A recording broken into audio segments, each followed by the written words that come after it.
एक मोठी बातमी समोर आलेली आहे। पालघर विधानसभेचे शिंदे गटाचे विद्यमान आमदार श्रीनिवास वनगा यांची उमेदवारी जी आहे ती शिंदे गटाने रद्द केलेली आहे आणि त्यांच्या ऐवजी राजेंद्र गावित यांना या विधानसभा मतदारसंघातून तिकीट देण्यात आलेलं आहे। त्यानंतर मात्र आपण जर का पाहिलं तर श्रीनिवास हे अत्यंत भावुक झाल्याचं पाहायला मिळालं।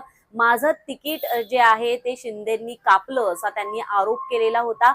माझ्या मतदारसंघामध्ये माझ्या विरोधी मतं तयार झालेली आहेत, अहवाल सांगतोय की मी निवडून येणार नाही, अशा प्रकारची कारणं देत एकनाथ शिंदे यांनी माझं तिकीट कापलं असा आरोप जो आहे तो स्वतः श्रीनिवास जे आहेत त्यांनी केलेला होता आणि त्यानंतर ते आपल्याला ढसाढसा रडतानाही पाहायला मिळाले।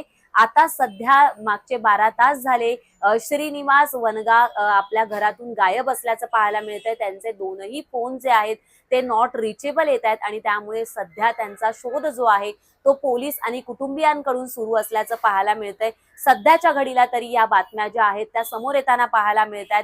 या संदर्भातच मुख्यमंत्री एकनाथ शिंदे यांनी श्रीनिवास वनगा यांच्या घरी देखील फोन केलेला होता आणि त्यांची विचारपूस करण्याचा प्रयत्न केलेला होता, परंतु त्या संदर्भात कोणत्याही प्रकारची माहिती जी आहे ती अद्याप समोर आलेली नाहीये।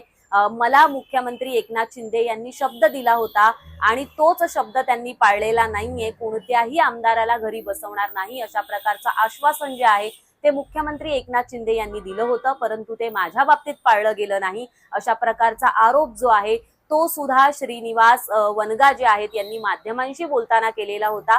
त्यांनी असंही म्हटलं की प्रत्येक वेळी मला डावलण्यात आलं, जेव्हा खासदारकीची पोटनिवडणूक होती तेव्हाही मला डावलण्यात आलं आणि जे काही शब्द मला दिले गेले ते पाळले गेले नाहीत अशा प्रकारचा आरोप जो आहे, आपलं स्वतःचं दुःख जे आहे ते श्रीनिवास वनगा यांनी जाहीरपणे बोलून दाखवलेलं होतं। 2019च्या विधानसभा निवडणुकीबद्दल जर का जाणून घेतलं तर श्रीनिवास वनगा यांनी मोठ्या मताधिक्याने विजय जो आहे तो संपादन केलेला होता। त्यांना 60,000हून अधिक मतं पडलेली होती, तर त्यांच्या विरोधात जे काँग्रेसचे उमेदवार होते त्यांना केवळ 27,000 मतं पडलेली होती। त्यामुळे जवळपास 40,000 मताच्या म्हणजे 40,000 एवढ्या मोठ्या मताधिक्यानं जे वनगा आहेत त्यांनी आपला विजय जो आहे तो मिळवलेला होता आणि त्यामुळेच त्यांना आता पुन्हा एकदा तिकीट मिळेल अशा प्रकारची आशा होती, परंतु त्यांना हे तिकीट मिळालं नाही। आता याच संदर्भात अजून एक मोठी माहिती अशी समोर येते की मुख्यमंत्री एकनाथ शिंदे यांनी जेव्हा बंड केलेलं होतं त्यावेळेला त्यांनी म्हणजे वनगा जे आहे श्रीनिवास वनगा यांच्या मुलाच्या वाढदिवसाचं कारण सांगूनच त्यांनी मुंबई सोडलेली होती। ते पालघरच्या दिशेने रवाना झाले आणि त्यानंतर पुढे जाऊन जे 40 आमदार त्यांच्यासोबत आले त्यांच्यासोबत त्यांनी सुरतला ते रवाना झालेले होते।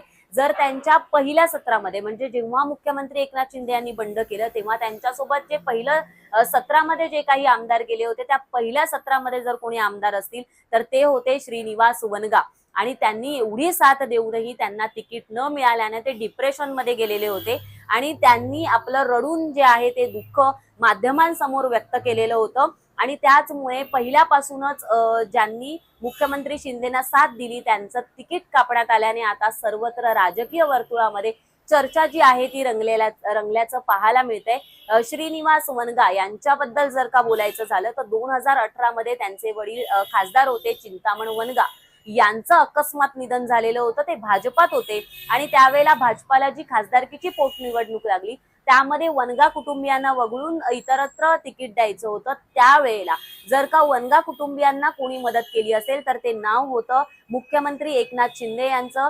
शिंदे त्यावेळेला मंत्रिपदावर होते, त्यावेळेला त्यांनी श्रीनिवास वनगा यांना आपल्या बाजूने घेतलेलं होतं, त्यांचा प्रवेश शिवसेनेत करून घेतला, त्यांना पोटनिवडणूक लढवायला दिली, परंतु त्या पोटनिवडणुकीमध्ये वनगा यांचा पराभव झाला आणि त्यानंतरची जी काही विधानसभा निवडणूक झाली 2019 त्यामध्ये मोठ्या मताधिक्यानं जे वनगा आहेत ते निवडून आलेले होते, परंतु असं असतानाही त्यांना तिकीट देण्यात आलेलं नाहीये। आता मात्र तिकीट न मिळाल्यामुळे वनगा डिप्रेशन मध्ये गेल्याचं पाहायला मिळतंय। त्यांच्या पत्नीने देखील तशा प्रकारचं सांगितलेलं आहे आणि त्याच संदर्भात मुख्यमंत्री एकनाथ शिंदे यांनी वनगा यांच्या पत्नीला फोन करून सांगितलेलं आहे की विधान परिषदेवर आम्ही त्यांना घेऊ अशा प्रकारचं आश्वासन आता मुख्यमंत्री एकनाथ शिंदे यांच्याकडून दिला गेल्याचं बोललं जाते, परंतु सध्या तरी मागच्या 12 तासापासून आमदार वनगा जे आहेत ते मात्र नॉट रिचेबल असल्याचं पाहायला मिळतंय। शिंदेचे आमदार जे आहेत ते आता बेपत्ता असल्याचं पाहायला मिळालंय।